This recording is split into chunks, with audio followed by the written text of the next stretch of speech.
Setelah sempat diliburkan beberapa saat, Liga 1 kembali digelar. Tapi justru yang ramai di sosial media bukan tentang Liga 1, tapi tentang Tim Nasional Indonesia. Padahal tandingnya baru di akhir Januari dan juga Piala AFF sudah berlalu hampir 3 minggu. Kenapa sih ramai banget? Selengkapnya akan dibahas bersama Labib Sanad dan Aun Rahman di Berbahaya Bu! Tendangan penjuru di menit akhir. Sambungkan bola ke kotak penalti. Jadi kemeluk di depan gawang. Berbahaya Bung. Terjadi keramaian nih, rame banget ya bahkan sosial media gara-gara ada statement dari Bapak Esko yang terhormat tentang kalau cuma runner up sih timnas Indonesia nggak butuh Sintayong. Gimana menurut lo? Kalau dari menurut gua, seharusnya perkataan dari Bapak Esko yang terhormat ini harus ditarik dari mulutnya. Karena kenapa? Apa yang dilakukan oleh Sintayong, pelatih kita saat ini, pelatih timnas Indonesia itu sangat baik, Jer. Dia sudah membangun, membuild up timnas Indonesia, timnas Garuda itu sangat baik hingga mendapatkan gelar runner up. Dia berkata, kalau cuma runner up kan boleh pelatih-pelatih sebelumnya bisa mendapatkan gelar tersebut, tapi enggak juga. Tapi he has a point. Maksudnya bener-bener kita kan juga sangat haus prestasi. Toh kenyataannya bener juga dong. Kalau emang sejauh ini juga masih runner up doang, sama aja kayak pelatih. Ya, tapi isinya pemain-pemain muda yang ya kita tahu 23,8 rata-rata usia pemain timnas Indonesia di Piala AFF 2020 yang baru berakhir yang baru berakhir Januari kemarin. Jadi menjanjikan maksud lo, punya masa depan. Punya masa depan. Ya sekitar 1-2 edisi ke depan mungkin di Piala AFF ke depannya. Skuad ini bisa bermain lebih optimal lagi hasilnya. Tapi gua rasa sih sebenarnya ada poinnya juga dari Bapak Esko yang terhormat ini sebenarnya. Maksudnya gini, ketika bicara soal proses, gue sepakat soal proses. Memang pada akhirnya yang dibutuhkan juga proses, tapi juga result tidak bisa dikesampingkan juga. Yeah. Nah, karena menurut gua ketika bicara proses itu juga harus berbicara sampai kapan deadline-nya. Memang kita tidak menuntut hasilnya besok gitu ya. Right here, right now. Mungkin nggak besok ataupun nggak sekarang. Tapi gua rasa ada benarnya juga apa yang diomongin sebenarnya. Ada poinnya juga lah. Walaupun emang proses, tapi kita juga mesti lihat gimana deadline ataupun tenggat waktu menuju apa yang dipengen dari Sintayong ini gitu. Prosesnya tuh ya sampai kapan gitu. Jadi jelas deadline-nya ya? Ya, deadline-nya kapan? Gitu. Ada tolak ukurnya ketika bicara soal proses. Karena kan istilahnya kalau dibungkus mie instan kan udah ada jelas ya. 3 menit untuk lu bikin mie instan. Nah, ini pertanyaannya adalah ketika Sintayong bilang proses, berapa lamanya gitu. Itu mungkin yang kemudian jadi concern dari Bapak Esko ini gitu. Ya, mestinya sepertinya dikasih aja dong waktu seperti kontrak dia gitu 2023, tapi paling enggak sampai 2023 masih ada kesempatan buat dia membuktikan gitu. Betul. Kalau ya, bisa membuktikan kan masih beberapa event ke depan ya. Salah satunya adalah kualifikasi Piala Asia. Ada juga bahkan SEA Games, Asian Games, dan ada juga AFF di akhir tahun ini. Dan menurut gua apa yang dilakukan Sintayong sejauh ini udah bagus. Tapi memang seharusnya Sintayong diberikan kesempatan lagi untuk membuktikan. Nggak perlu muluk-muluk deh gelar juara. Kita tahu kita udah runner up sampai 5-6 kali di AFF. Permainan yang menjanjikan dulu aja di setiap matchnya. Itu yang sebenarnya yang yang ditawarkan oleh seorang Sintayong selama melatih Indonesia sejauh ini. Ya, tapi kan sebenarnya tricky gak sih? Karena event-event yang mau ada ini rada berat gak menurut lo? Buat gue lumayan panjang dan banyak ya, makanya ya? ada Piala AFF U23 nanti di bulan Februari. Terus juga ada kualifikasi Piala Asia. Terus ada SEA Games, ada Asian Games, ada Piala AFF lagi bulan Desember. Makanya mungkin menurut gue poin dari omongannya Pak Esko ini mungkin arahnya ke sana sebenarnya. Cuman memang kita juga tidak bisa menafikan proses. Gak mungkin kan tiba-tiba langsung jadi gitu. Tapi kita juga mesti lihat bagaimana perkembangan permainan Indonesia, dan harus diakui Indonesia menampilkan sesuatu yang kayaknya selama 10 tahun kita nggak lihat Indonesia main seperti di Piala AFF kemarin gitu. Itu yang mungkin juga poin lain yang sebenarnya harus dilihat juga oleh Pak Esko ini juga gitu. Gua rasa meskipun kita juga tetap harus lihat proses juga harus menentukan hasilnya juga. Ketika lo main bagus tapi nggak menang kan ngapain juga. Bener banget. Tapi kalau soal Nggak menang atau nggak juara?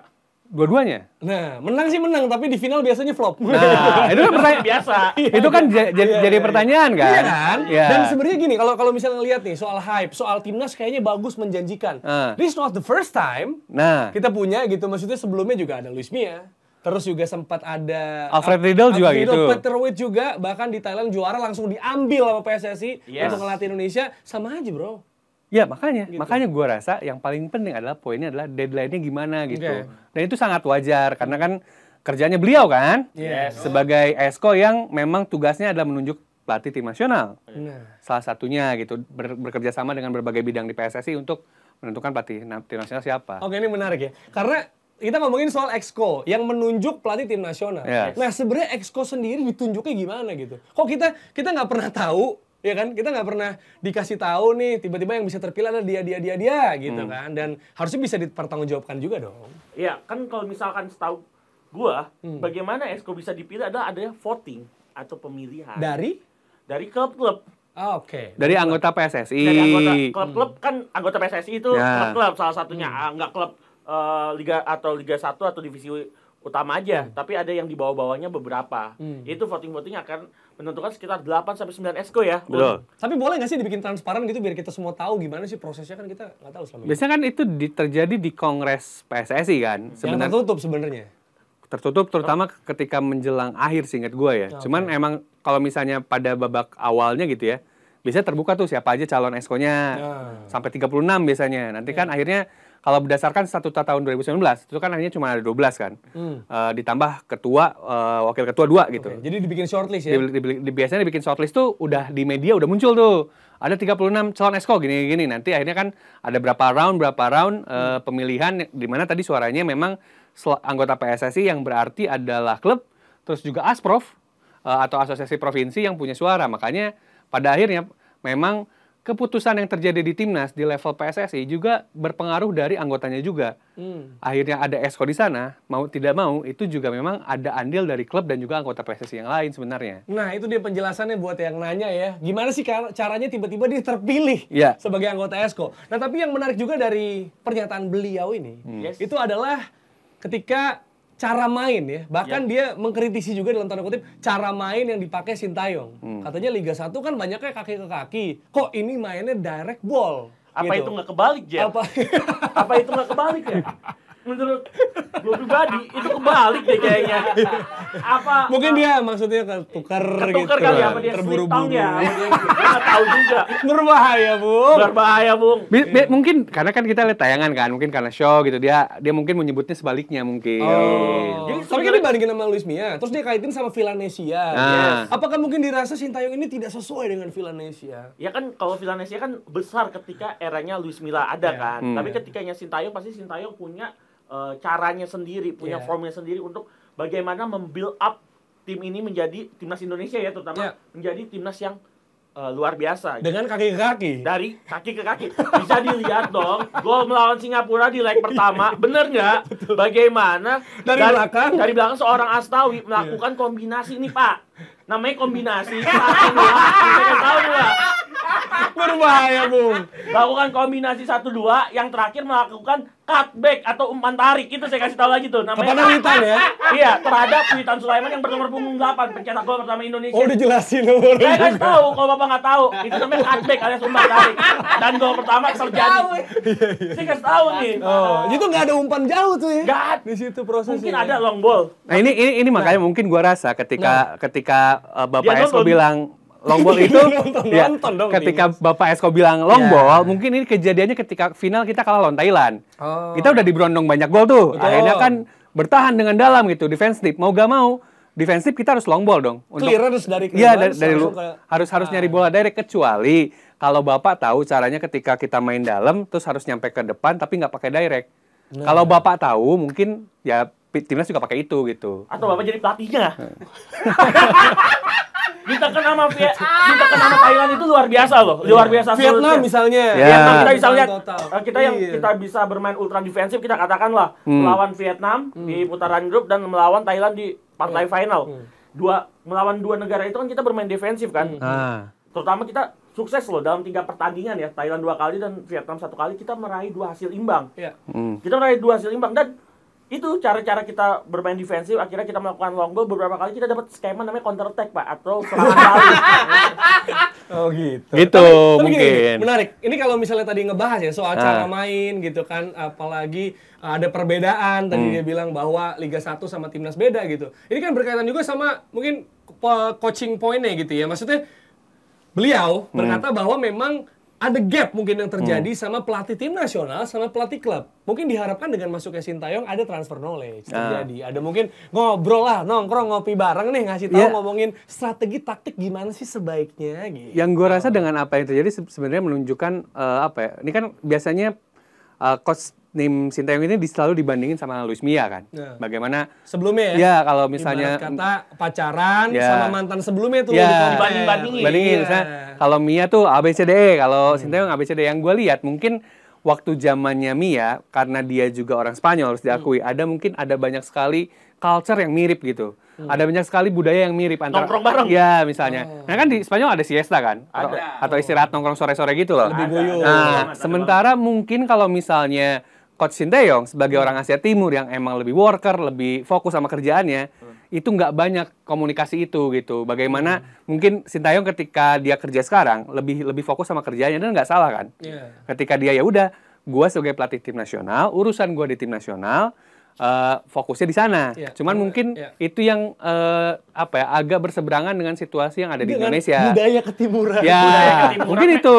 Kita tuh timur juga sebenarnya enggak ya. Kita kan timur rasa Eropa ya, karena kita ada nongkrong sore loh. Sintayong itu Sintayong Asia Timur padahal. Asia Timur padahal. Ya, tapi kan kita tahu lah bagaimana orang Korea Selatan, orang Jepang ketika kerja itu benar-benar fokus terhadap pekerjaannya. Pekerjaan Sintayong kesini emang tukang barista enggak kan? Iya. Bukan barista kopi, dia adalah seorang pelatih. Betul. Itu. Bukan anak nongkrong. Bukan anak nongkrong. Ya dia tugas dia Bekerja. latihan jam 7 pagi, bagaimana menyiapkan tim, lalu akhirnya persiapan untuk melakukan pertandingan itu.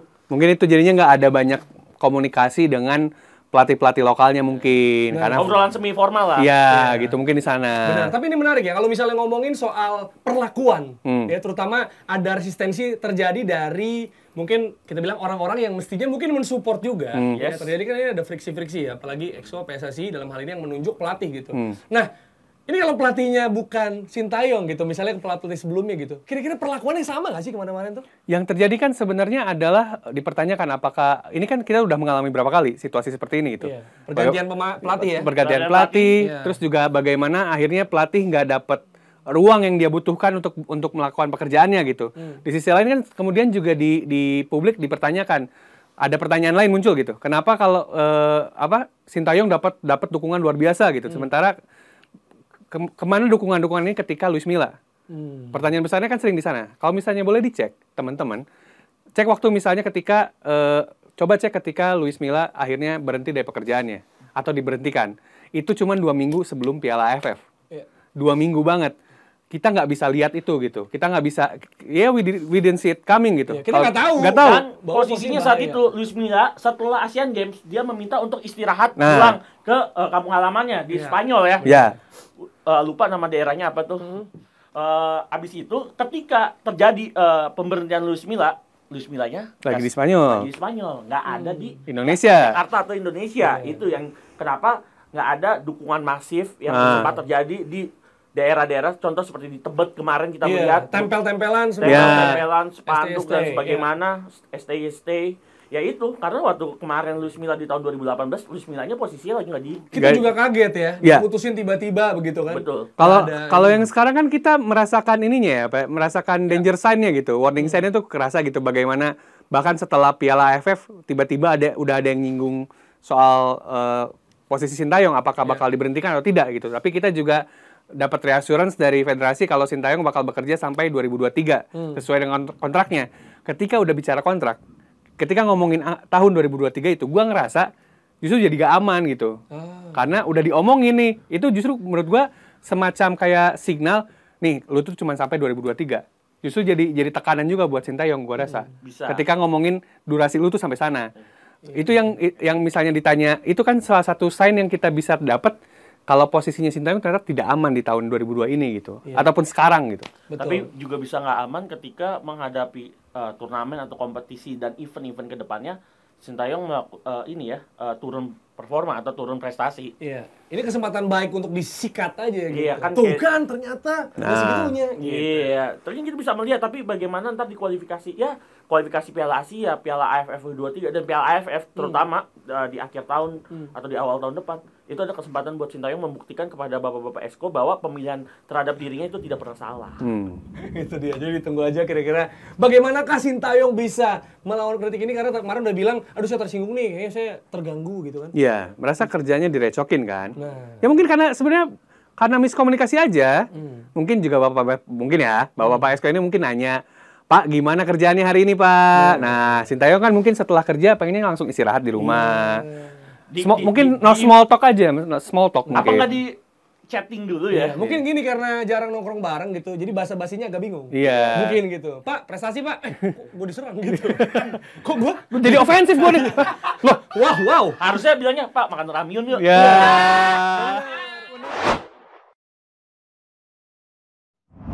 Setelah kita bahas pelatihnya, Sintayong, kita bahas timnya nih. Timnas Indonesia bakal menggelar pertandingan melawan Timor Leste. Masih dari Berbahaya Bung bersama Aun Rahman dan juga Labib Sadat. Ini kok lawannya kurang kompetitif bisa dibilang. Kenapa Bisa lawan? dibilang Iya nggak sih? Timor Leste itu peringkat FIFA itu 196. Iya, maksudnya kalau kita menang lawan Timor Leste juga ya kita belum tentu bisa tetap mengalahkan Vietnam atau Thailand. Nggak ada progresi terjadi dong. Ya mungkin awalnya kan kita bukan melawan Timor Leste ya. Awalnya melawan Bangladesh. Tapi juga Bangladesh ini peringkatnya 186. Nggak Jadi tetap jauh ya? jauh dari Timor Leste. Sama aja dong. Ini malah turun lagi. Harusnya 186 ke 176 gitu. Nah, atau 184 deh. Ya 176 ini aduh jadi 186 jadi berkurang kan. Mungkin emang karena ada kebijakan dan kondisi lagi nggak memungkinkan. Jadi akhirnya Indonesia mencari yang terdekat. Terdekat ya udah pilihannya cuma antara Timor Leste atau Malaysia. Tapi mungkin kalau Malaysia tidak ya. Iya. Karena kemarin abis kita kalahin juga. Iya, jadi belum tentu mau lagi. Belum tentu mau lagi. Jadi kita pilih negara yang pernah menjadi negara kita. Yaitu Timor Leste. Tapi menurut gue sih Lu seharusnya pasti mau. jadi mau ya. Karena ada match fee-nya nih. Iya. Karena ada match fee-nya. Iya kan? Ada match fee-nya. Ini kita pernah bareng-bareng nih bro, ayolah. Ayolah, kita agak balikan sedikit lah. Nah. Tapi seharusnya ya kalau feeling gue, Indonesia kan awalnya menggelar FIFA Matchday di bulan Januari ini adalah mengejar poin agar poin di FIFA ranking itu sama dengan Singapura dan berharap bisa menyalip Singapura di pot 3 untuk drawing kualifikasi Piala Asia. Oh. Jadi kan kalau di pot 3 kita bisa milih di pot 4 ya kan? Oh. Agar lebih baik. Benar. Jadi nyari lawan lemah supaya bisa Ya, peringkatnya naik, Un. peringkatnya naik. Jadi karena kalau misalnya Indonesia ada di peringkat 4, kemungkinan besar kan berarti ketemu negara-negara Asia Timur sama Asia Barat, kemungkinan Asia besar. Tenggara yang Ya. kuat. Tidak menguntungkan. Ya, tidak menguntungkan. Jadi kejar setoran sebelum Ini sebenarnya drawing. kejar setoran karena ketika misalnya lawan Bangladesh menang di 2 pertandingan yang digelar itu, pada rencana kan tanggal 21 sama tanggal 24 Iya. lawan Bangladesh yang posisinya jauh di bawah Indonesia. Nah, ketika misalnya menang, itu kemungkinan besar nyalip Singapura besar dengan catatan Singapura juga nggak menang. Iya. Kalah atau nggak bermain sama Ya, sekali. atau nggak main sama sekali tuh di FIFA Matchday yang Januari. Nah, poinnya di situ. Nah, akhirnya ketika Bangladesh itu nggak bisa karena ternyata belum vaksin kedua. Oh. Akhir- Kita memilih lawan yang tidak hanya lebih rendah tapi yang belum vaksin. Dia anti vax apa emang belum ada Belum aja. peduli lindungi Bangladesh gitu. Cek gitu kan. Dia masih bisa masuk mall. Masih bisa masuk Karena mall. nggak merasakan besok orang vaksin ada pilihannya gitu ya. Iya. Karena aduh kayaknya akses rada susah nih. Nah. Nah. Aku vaksin. Iya, kalau misal di Bangladesh belum ada peduli lindungi, jadi nggak apa-apa lah baru vaksin pertama. Enggak, tapi gue penasaran juga nih ya. Ah. Kan Bangladesh lu bilang ada 21, 24 atau 24, 27 Ya, gitu lah. dua Pokoknya pertandingan lah. 2 pertandingan. Kenapa harus 2 pertandingan? Ya karena biar bisa menang 2 kali. Nilai poinnya. Karena nilai poinnya jadi gede gitu. Oh. Kan nggak dapat nih yang lawan peringkat 140 ke bawah lah kan 139, 135 dan sebagainya. Dengan acuannya PSSI mungkin dia pakai akal-akalan sempoa kali ya. Oh ya, ini lawan Bangladesh menang sekali poinnya plus 4,8. Kalau menang 2 kali berarti hampir 10. Nah, Poin 10 itu bisa nyalip Singapura. dan otomatis bisa menjungkalkan Singapura di pot ketiga. Tetapi seharusnya Indonesia tuh lebih pintar mencari tim yang di atas kertas di bawah Indonesia tapi peringkat FIFA-nya Lebih tinggi. Lebih tinggi. Seharusnya seperti itu. Banyak kok. Contohnya Misalnya Chinese Taipei di peringkat 147 bisa. dunia. Kita pernah main di Asian Games ya. Ya. Lawan Kita- Chinese Taipei dan menang. menang. Ya. Kedua Hong Kong. Itu posisinya di atas kita juga. Di atas kertas kita bisa menang. Iya. Yang ketiga antara ya mungkin ada Kyrgyzstan atau Turkmenistan yang menurut gue kita bisa menang di atas kertas, tapi posisi FIFA-nya mereka jauh di atas kita. Kalkulasi balik lagi sebenarnya. Cara menghitung bagaimana biar bisa peringkat FIFA-nya bagus. Itu karena yang gue lihat peringkat pertama dunia kan Belgia ya. Belgia. Nah, Belgia dan Inggris juga salah satu yang peringkat FIFA-nya bagus. Yes. Bahkan ngelebihin Italia yang jadi juara Eropa, ngelebihin banyak negara lah. Itu sebenarnya yang dilakukan oleh Belgia dan Inggris adalah memilih lawan yang tepat. Yes. Memilih lawan yang tepat buat negara mereka. San Marino. Misalnya San Marino gitu. Kayak misalnya kan Inggris kalau misalnya kualifikasi Piala Eropa atau Piala Dunia kan lawan-lawannya kayak begitu-begitu doang kan. Harry Kane hat-trick. Iya gitu. Harry Maguire cetak gol. Nah itu maksud gua. Belgia pun sama sebenarnya. Mereka juga kalau misalnya di fase grupnya kualifikasi dapat lawan yang lumayan gampang. Ketika FIFA Matchday juga mereka milih lawan yang bisa di ini gitu, bisa bikin peringkat FIFA dia naik. Nah ini yang gua lihat di Indonesia dalam beberapa tahun terakhir. Kebaca banget lawan-lawan yang sering kita tanding itu Timor Leste, Myanmar, Brunei Darussalam, kalau enggak negara-negara Oseania gitu. Itu yang sebenarnya yang poin dari Dalbik itu benar. Kalau misalnya pengen nilainya naik, itu kan soalnya cara ngitung poin FIFA itu adalah pertama dari hasil pertandingannya.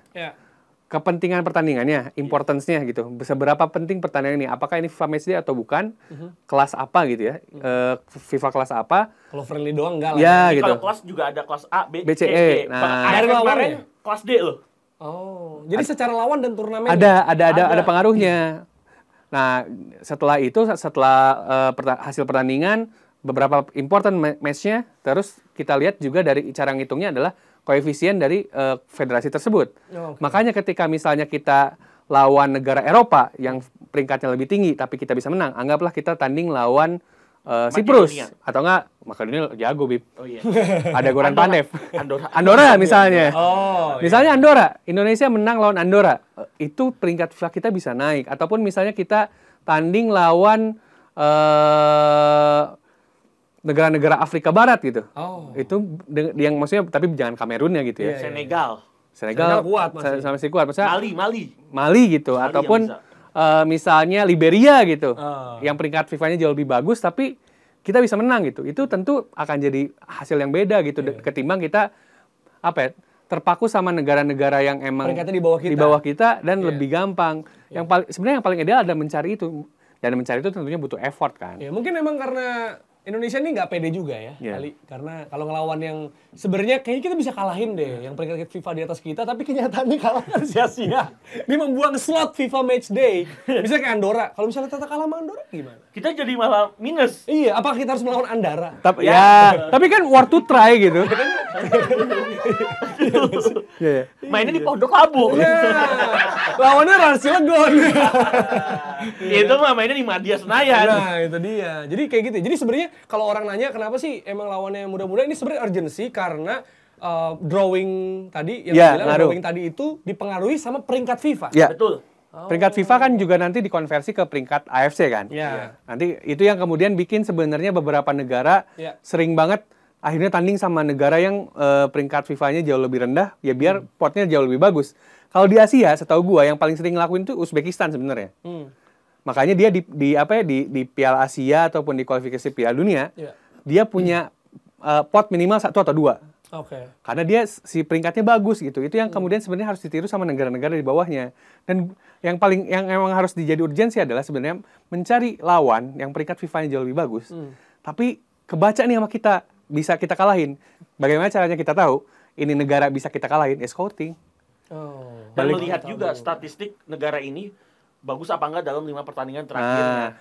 Itu kan juga butuh effort, butuh proses. Nah, itu yang tidak jangan dilakukan. dikit-dikit out, harusnya pakai proses. Wow. Jadi kita nggak boleh juga out-outin orang ya? Nggak boleh. Karena kalau nggak Timor Leste gagal, misalnya Bangladesh gagal, Timor Leste gagal, masa negara-negara Pasifik, misalnya Fiji, Vanuatu. Bahkan Fiji di atas kita kalau nggak salah. Nah, iya. Solomon Island. Nah, Solomon Island maksudnya Maldives. Maldives di atas kita aja. Wow. Maldives kan? Apakah dia lebih pintar dari kita dalam memilih lawan? Bisa jadi. Bisa jadi. Berarti dia lebih pintar. Lebih pintar nilainya dong. Iya. Federasi negara Federasi Maladewa. Federasi negara Maladewa lebih pintar daripada Federasi Negara Fiji berarti. Ya. Oh, benar. Mungkin karena Federasi Negara Maladewa melakukan support dan tidak mengkritik pelatihnya sendiri. Bisa jadi. Jangan nggak tidak Ali out gitu. Iya. Aduh, nama pemain orang Maladewa kan Ali tuh rata-rata tuh. Iya. Tapi kalau yang udah dilewatin ya, pasti kan ini kalau polanya udah ketahuan seperti ini sebenarnya kan berarti emang ada kecenderungan Indonesia memilih lawan yang agak-agak asing ya, bisa dibilang gitu. Lawan anti mainstream yang lo inget apa? Dari Gua. kemarin-kemarin ya. Vanuatu Iya. Kalau gua Puerto Rico. yang nggak bawa jersey itu. Nggak bawa jersey soalnya. Jersey specs. Bukan negara yang diingat orang karena sepak bola Iya, ya. tapi karena Ricky Martin. Salah satu pencetus lagu 98. Betul, Iya. betulnya. Atau mungkin kejayaan di Miss Universe. Iya. Yang gitu-gitu kan negara Tapi lain. emang Puerto Rico tuh agak lucu bener kata Aon karena dia nggak bawa jersey. Dia pakai specs di sini. Dia pakai specs. Oh. Dia ngeprint sendiri logo federasi Iya, Puerto di Rico. di press. di press sendiri di Kita sini. memilih lawan yang bahkan tidak membawa jersey ya. Itu lucu banget kan? Luar Pemain biasa. bola tapi nggak bawa jersey gimana sih ceritanya? coba lu pikirin. Lu manggil lawan gitu. Lawan lu nggak manggil jersey. Mendingan lu lawan tim fan football ketahuan. Iya. Buat foto-foto dong di Lawan Vanuatu juga. Maguire. Iya, Vanuatu udah aneh. Karena ini salah satu negara yang bisa dijadikan ini loh, biasanya apa substitusi dari penyebutan. Misalnya negara apa sih? Itu loh negara Vanuatu gitu. Iya. Levelnya kayak Wakanda, adalah timnas Wakanda gitu kan biasanya. Iya. Bisa. Iya, Negara utaranya Fiji. Fijinya pernah kesini. Iya, benar. Iya, Fiji aja pernah loh. Dan kita seri. Seri lawan Fiji loh. Iya. Berarti kalau dari tujuannya tadi lo bilang berarti sebenarnya harusnya kita pintar-pintar melihat lawan yang peringkatnya di atas kita, tapi secara di atas kertas bisa kita kalahkan. Bisa, banyak gitu, banyak banget tuh Jer. Asal kita benar-benar kayak tadi Aun bilang, scouting, kita juga melakukan riset statistik mereka, bagaimana kayak tadi yang gue sebut lah, bagaimana Hong Kong, Chinese Taipei dan ya beberapa negara di Asia Tengah sebenarnya tuh bisa kita kalahkan di atas kertas, dan posisinya juga di atas kita secara ranking FIFA bagus banget. Ya itu harusnya kita undang. Kita melakukan undangan kan ke mereka, invitation. Benar. Atau mungkin kalau secara historis ya kita ngomongin soal tadi Timor Leste mau sama kita gitu, mungkin bisa ada faktor historis, ada kehakiannya untuk bisa mengundang, ada hubungan diplomatik yang baik sama negara lain gitu. Sebenarnya bisa jadi itu juga ya, salah satu faktor yang kemudian akhirnya ngundang Brunei, ngundang Timor Leste karena memang ada hubungan baik di antara kedua negara, dan lagi-lagi soal cost-nya mungkin lebih murah gitu. Datangnya Timor Leste itu satu orang sekitar 2.500.000. Nah, iya. Dari Dili ke Bali. Dari Dili ke Bali. Itu biasanya lebih murah lagi karena 2.500.000 itu biasanya dari Dili naik Citylink ke Jakarta. Kita kan pasti lakukan transit di Denpasar. Nah, itu yang kemudian jadi salah satu faktornya kenapa akhirnya Myanmar lagi, Timor Leste lagi, Brunei lagi, karena mungkin cost-nya juga lebih murah ketimbang misalnya terpaksa maksa-maksa ngambil negara Eropa yang sebenarnya bisa kita kalahin nih kayak tadi Andorra, Siprus, San Marino gitu. Mungkin dari negara Eropa tersebut juga kayak Andorra, San Marino dia ngerasa kayak kejauhan juga, iya, Bos. maksudnya what's the urgency? Gue harus naikin peringkat FIFA lo gitu. Dan gua Andorra loh, lu Indonesia, kita sama-sama negara anta berantah di dunia sepak bola. Bener. Gue ikan kecil tapi di kolam besar. Iya, betul. Daripada lu ikan kecil di kolam yang kecil. Ya. Sampai ketemu lagi nih, berbahaya episode selanjutnya.